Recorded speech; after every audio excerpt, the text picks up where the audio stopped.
first of all, let me tell everybody, thank you so very much for joining us in this. This is the second session in the Humanizing Your Online Course series.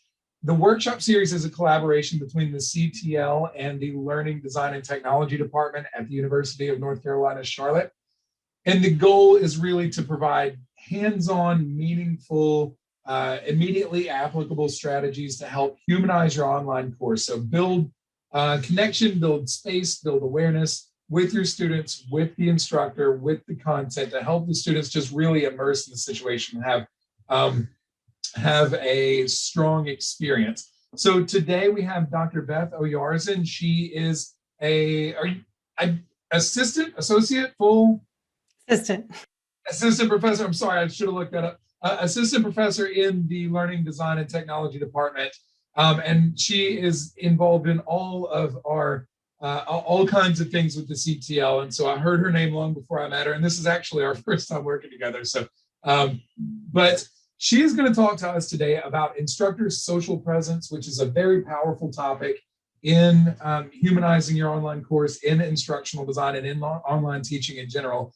At the end of this session, there's going to be a bit of a workshop period. So go ahead and start thinking as we move through this, how you might apply this to a specific course or a specific activity or a specific exercise. And I'll be monitoring the chat, so pop any questions that you have in there. Thank you so much, and I'll pass it over to Dr. Oyarzun now. Thank you. Thank you so much. And in light of humanizing, I would like to know who I have with me here, if we have time for it.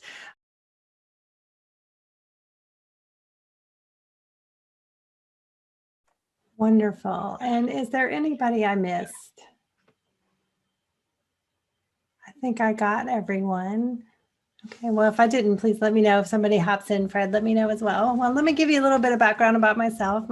My name is Beth Oyarzun, and previously, in my previous life, I've had 3 separate small careers. The first one was a high school mathematics teacher, and then the second one was an instructional designer in the university setting, much like Fred is now. I did that for 11 years.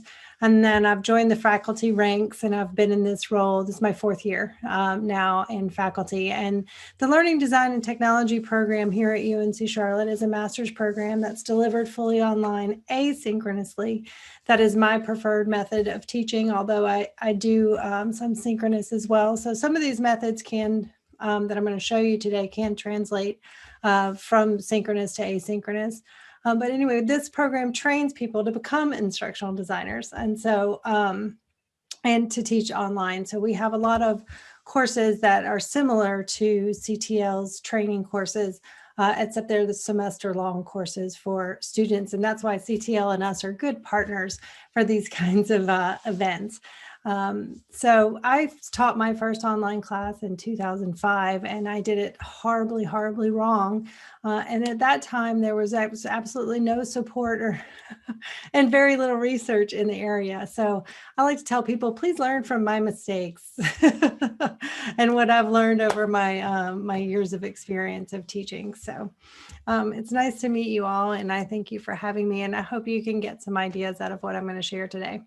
Well, the first thing I wanted to start off with, and I don't know if any of you are familiar with online learning research, but this is one of the major frameworks. That is, if you Google search it or search it through the library, that you will find a lot of research in online learning around this particular framework. And with any other frameworks, you know, it has its positives, it has its negatives, but it's a good way to start conversations and to sort of see what we're looking at in the broader context. So I know it's a lot on the screen, but I'm just going to go around and give you a little bit of definitions. And so basically this framework is 3 different major presences, which are represented by each circle, that overlap to create a quality online educational experience. And they are social presence, cognitive presence, and teaching presence.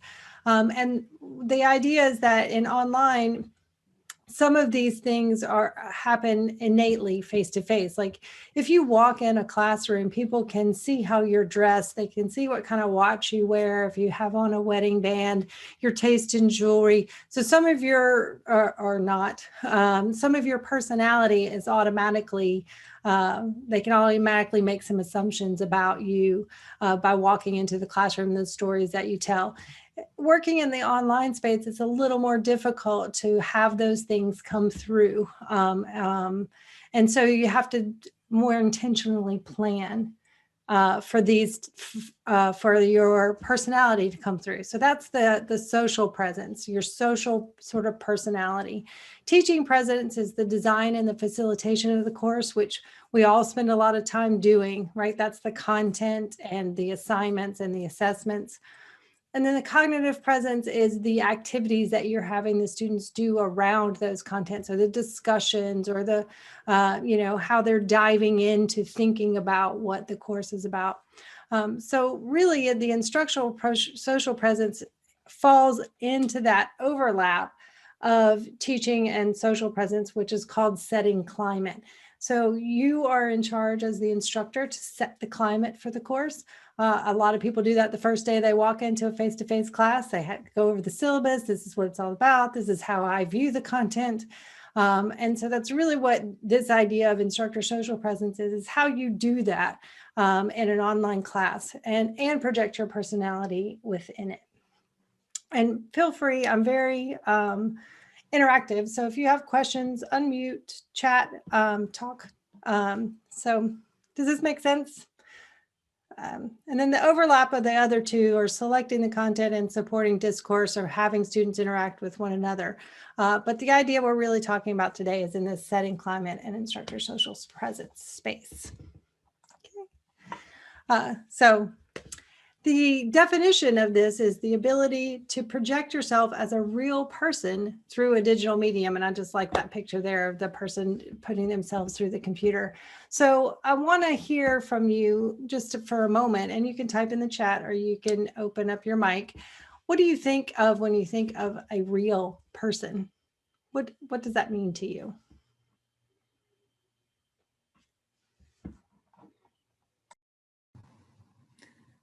I think of someone who you get to know in terms of their personality. Their personality shines through, their sense of humor, their likes and dislikes and hobbies. You feel like you get to know them.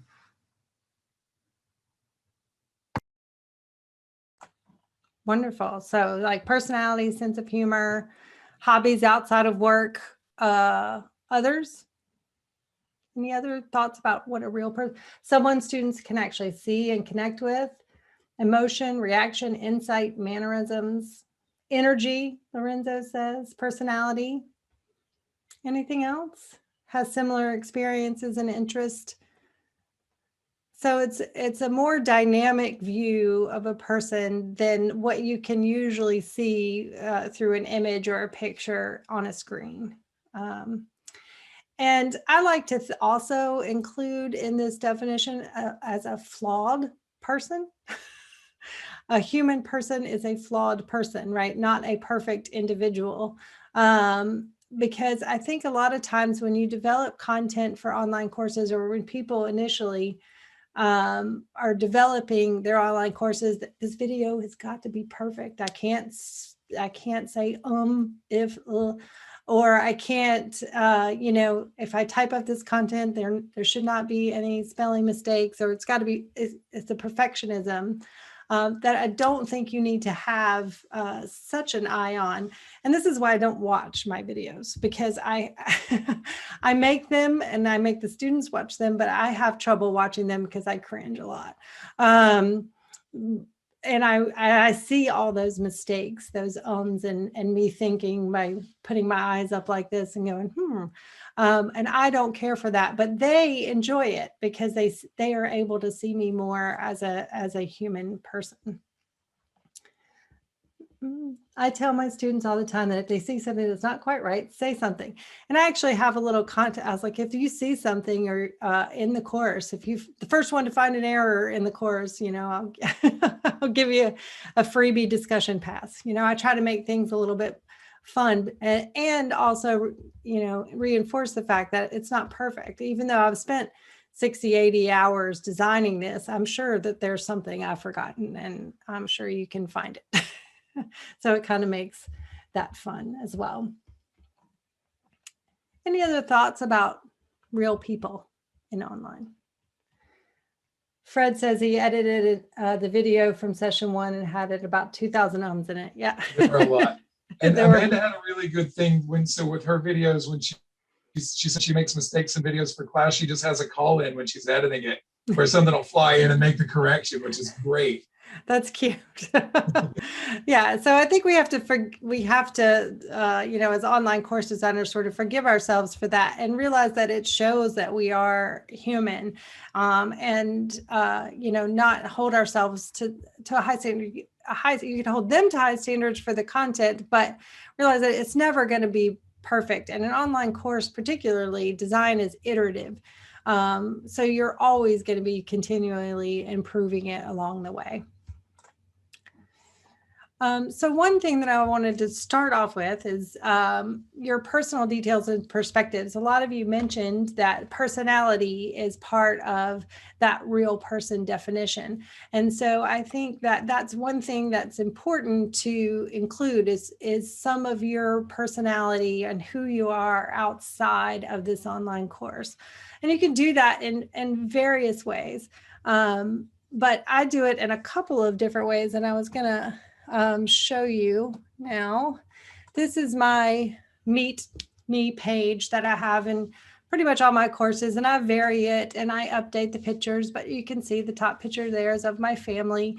And I go into the fact that I'm a scuba diver and that I like taking underwater photography as a hobby of mine. And those are some of my pictures. And I even go into a little story that my husband and I are both underwater photographers, and we compete on who can get the better shot. So you can see right there, I said, these are better than his. That sense of humor to show. And then, then I have them introduce themselves. So I try to give a broader introduction to who I am as a person. And then also I try to use humor a little bit. This particular video, which I'm not going to play the whole thing, but it's a course on instructional video development. So I wanted to use the introduction video to show what a good video and a bad video might look like, and also with a little bit of humor. So I don't know if this little sound will play, but I'm asking, which would you prefer?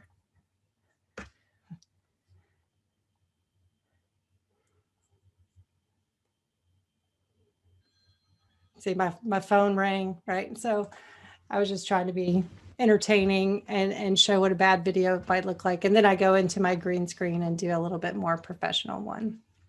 So those are a couple of ways that I do that introduction that includes a professional and personal detail. Does anybody have any thoughts about how they could do that in their class just from those couple of ideas? One thing you can do, if you have the students upload introduce yourself videos, you can respond via video in comments where you respond to what they say and also introduce yourself as well and welcome them to the course. Yes, and Flipgrid, if you don't know that tool, it's a wonderful tool to do that with. I use Flipgrid a lot for my introductions in my course, and I try to do a lot of different icebreaker type of activities. For instance, I have one class that is, we want to teach digital literacy and digital footprints as part of it because they're going to be principles. And so I pair them up and have them introduce each other by what they can find about them on the internet. And it's an interesting activity. I know I was really scared the first time I did it. I was like, I might get fired for this. But it turned out so amazingly well. But the instructions had to be very, very clear. And they did have editorial rights. Like they have to send the introduction to the person before they post it to the class. I mean, there's some real structure around this activity. but it really brought up a discovery type of activity about their digital footprints, right? And it made that really personal and to them. Also, an unintended consequence of that is they made a friend before the class even started. Like they were communicating outside the LMS before, you know, the second module, and then they really appreciated that. The way it was structured, that had them talking already before the class really got off the ground. Another thing here is adding personal perspectives to content. And so a lot of times when we're designing courses, that we're just like, we have to put the content out there. These are the things they have to learn, and here's the outline, and we want them to learn these things. And so we put it all in there and structure it. But we forget the piece of adding what we think about those different contents or perspectives. And so this is another way to do this. This is a module for a class where I was teaching them about using a news aggregator called Feedly. And so I gave them a screenshot of what my Feedly looks like and the things I follow on the side. And you can see I have celebrities and scuba diving. And so I comment about that, you know, celebrity gossip is my guilty pleasure and scuba diving is my favorite hobby. And so, but you can see I have instructional design listed over there too, because that's something I followed. So again, showing that broader perspective of, and then what I use this tool for, instead of going out to find a lot of different news sources, it's bringing the news sources I'm interested in to me. Anyway, so that's one way. And then other ways to add personal perspectives is just if you're using a resource like a YouTube video or a TED Talk, you write a short paragraph or you put an audio underneath it of why you think that's important for them to ingest as part of the content for the class. Give them that your take on it and why it's important. Any questions on this one or comments? I'm going to jump in really quickly. Somebody asked for the resource sheet, and I have a resource sheet from session 1. But I'm typing this up in Google Docs, and what I'm going to do is I'm going to create a link that everybody has edit access to, and I'm going to ask you to just drop down to the session 2 page and help me build it as we go, because there's just no way that I can capture everything that everybody's interested in, and there's so much good stuff. So I'm going to ask you to help me build it. Crowdsourcing content. Another way for your large classes to help you build some content in your class. I don't know if you've ever in Canvas built a wiki page or used a page as a wiki. Have y'all done that before? Fred, have you done that? I have not done that personally, but I've seen it done. I've done blogs and things though. Okay, well, if you go into your a module, let's say if you have a module that you're building and you create, like this is one of them here. This is where I have them sign up for groups and I have them do that in the very first module. And so I have a table in this page where they sign up, you see their names in there and they get this edit button for the page. And the way you can do that is at the very bottom, when you create a page, there's this drop-down menu that says only teachers. That's the default, but you could put teachers or students or anyone. And if you put it as teachers or students and add it to their to-do list, you can even put a due date on it. And so sign up for your groups by this date, and they have to come edit this page and add their name to it or add some sort of content to it. And so this is one way I have them sign up for groups in their class. Another thing I get a lot of comments about in my class that they really enjoy, which I didn't realize it was going to be something, and I'm kind of off my script here, and I apologize for that. They can't delete it. They can only edit it, but they can delete the content on it. But it's like a wiki. It saves the history. So you can always go back to the previous version if they do that. So, and it tells you who edited what, so you could see who deleted everything too, if that happened. But if you use modules in your Canvas course, the modules page, if you click edit on a module over here, and add requirements. So I have them, they have to view the module 1 page. They have to view my introductory page. They have to contribute to the sign up page, and they have to submit this assignment for this module. And what that does for them, I don't know if you've done this before, but it gives them these check marks. So you see on the very far hand right, under student view. So once they complete that task that I've put there for them, they get a check mark for each one. So if I edit this page and add something to it, I'll get a check mark there. So it gives them checks all the way down the course. And my students just really enjoy that. I don't know if it's because we're in education and they love a checklist, but it really helped. And if I forget a setting, sometimes that'll be the mistake that they find. They were like, my green check mark was not there, Dr. Oyarzun. I need my green check mark. Okay. Sorry, I got off script. So audio and video. So using audio, yes. Beth, I'm sorry, before we had a question about using the Canvas pages as wiki pages. Karen asked whether there was a big difference between using that versus Google Forms or Google Docs. They can see it. So if you use Google Form, it fills out nicely and it shoots the data over to a Google spreadsheet, right? Which you have access to, and you could then share with them if you wanted to, or you could link it within the course so they could see it. And I used to do it that way, but I just found it more cumbersome because you've got the form and then you've got the spreadsheet and they're outside of Canvas, and then I have to go back and link it. This way, if I create the page in Canvas and they can edit it directly, it takes a little off of me of doing some of that back end, right? And I'm all about that. So I like to spend my time giving feedback instead of doing some, administrative things.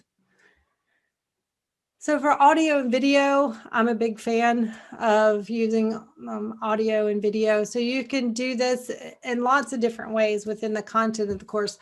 Podcasts are huge these days, and you can use podcast or TED Talks or created video. And I was going to show you the I don't know if you know on YouTube that there is or on Google. Sorry, I love to find resources for your classes.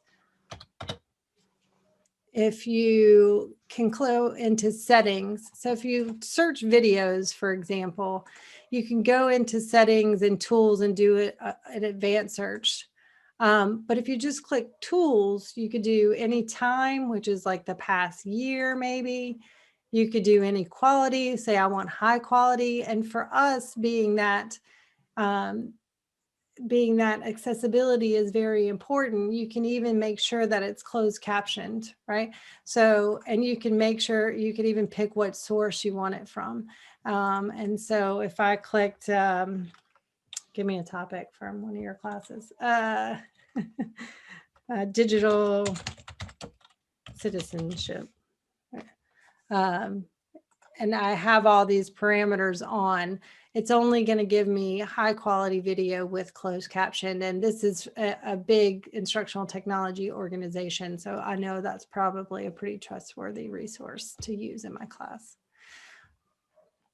Podcasts, kind of similar. There's all kinds of ways you can find different podcasts through Spotify and Google to add to your course, but then you can also create them.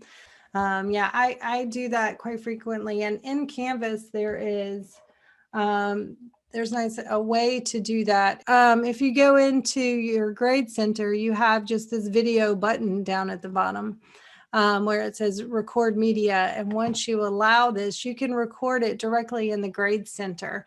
And it gives them, you see, it's already picking up my microphone right there. And you can also turn on your webcam, which it won't do for me right now because we are in, I'm using my webcam. But the audio feature in the grade center is if you start talking, it does speech to text, kind of. So you don't have to type all of your feedback. It'll just pick up your speech to text. So this can save you a little time for those people that are doing large enrollment class feedbacks. Any questions so far? Talk feedback. Yes, that can save you a lot of time. The tech, and it's not perfect, you know, just like any voice to speech, but it's not bad. And it can save you some time. Also using video and audio. Lorenzo mentioned this earlier about adding the short videos at the top of each module, which I do as well. And you know, the research says less than 5 minutes, probably 2 or 3 minutes is even better. But just like, hey, welcome to module 6. And I don't use a PowerPoint or, you know, any imagery. It's just me looking at the camera, talking to them, telling them what's important about this module, what the assignment is, what I'm looking for the assignment, and just giving a little overview of the module and saying, you know, if you have any questions, to reach out to me, I'll be happy to help. Okay, any tips at getting students to actually look at your feedback and tell them all the time to be sure to check it? Yes. The way I do that is I allow resubmissions for like half credit. I said, if you go and, you know, take the feedback and revise based on the comments, and you do that well, let's say you missed 5 points, I'll give you 2.5 points back. If you want to take the time to do that. That's how I do that. I also manage drafts through the course. So I have draft 1, draft 2, draft 3. And so I make them take the feedback because they have to do it for draft 2, and I will call them out on it if they haven't, etc. So, but that also creates more feedback loop for you. And my classes are smaller. So 100 students, you might need a TA to do something like that, or some help. Announcements, I do announce. Can you go back over the module checklist or put a link in the chat so I can get more? Yeah, I'll go back to that in just a second. Let me finish this real quick. The checkbox, actually, I think I've found the appropriate Canvas community guide, and it's in the resources. I'll post it in the chat. Perfect. Thank you, Fred. But yeah, I do get a lot of comments from that. Students really enjoy it. So, and I use a weekly announcement or bi-weekly announcement where I go over, you know, I pick out a student discussion or, you know, go over what the assignments and due dates are for the week and what's going well, what's going not well. Another small thing that I do that's not audio video, but I didn't put in this PowerPoint is I send one personal email around mid-semester to just ask everybody how the class is going for them. And you can do that in Canvas and send one email to each student individually in one fell swoop. And it'll address them. And so that it looks like it's coming just from me to them. But I only have to do it once. And I get a lot of communication from students that normally wouldn't communicate with me just because it's an individual email. Next. Okay. Bitmoji. Melody had a good point about the videos. When you send those through an announcement, unless the student gets the announcement in Canvas and opens it in Canvas, the videos don't come through the announcembents. Yeah, that's why. That's Yeah. why I embed the YouTube video. Yeah. I embed YouTube videos into announcements just for that reason. Thank you for pointing that out. Yeah, thank you for sharing. The use of YouTube probably is much better than Kaltura. I probably shouldn't promote that. But it's now I have to edit this part out. Edit this out, Fred. I'm just playing. No. So Bitmoji is, I don't know if you've seen or heard of Bitmoji before, but it's this fun way to make a little cartoon of yourself. You see mine there on the computer. And the K-12 universe, if any of you have kids, you've probably seen these all over the place. All the K-12 teachers have really latched on to these and using them for their online instruction. And I just got on board. I said, I'm fun with it. I'm fine with it and I'm enjoying it. But to create them, you have to download the app. And I have an article here with the instructions, but it's just called Bitmoji, and you have to use an app to actually create it. But then once you create your avatar, you can add a Google Chrome, what's this called? An add-on? And once you have it created from the app, and then you have the add-on, you can then search and use, and you can see ones that I've used pretty frequently. And some of them are probably inappropriate to use, but they convey emotion in a lot of ways. And so there's a little working from home, wash your hands, probably pretty popular right now. But you can find some that are really cute. Like I have in this class, and like I've really, is it this one? No, it's not this class. There's one that's this class that I've really sort of embraced my Bitmoji. As you can see from my homepage, right? So I've created the get starting, ready, set, go. This is, where to go, quality content. So, and I try to use that to just convey some personality and fun. But I did get some comments. I submitted this course for a Quality Matters review, and someone was like, it's a little young for your audience. Like some people don't really enjoy it, and I'm sure it's not for everybody. But I've enjoyed it, and I haven't had the students have any comments positively or negatively, but that was another faculty that was reviewing my course. But so you can see the layout of my module where I have my, overview, heading, and then I try to keep everything very structured and the same. So I have overview, the objectives, what do you have to do this week? And here's my little overview video, and then get into sort of the content of the course. And I do every course that same way. And so with that, one more thing. The last thing I wanted to talk about, we've talked a little bit about this as we've gone through, is the structured collaborative assignment. And I think this is powerful for online learning for various reasons, because it creates more interaction amongst the students and with the students and the faculty. And it can increase the social presence and satisfaction. The more interaction you have, the more learning satisfaction and interaction amongst the students and the instructor. And so how do you do that in online classes? And this is just an example of how you might be able to do it in a class. And this is, this is 8 modules, but you don't have to use all 8 modules. I have students do what I call a student profile at the very beginning of the course, very similarly how I asked you all to introduce yourselves and give me a little bit of information about yourself.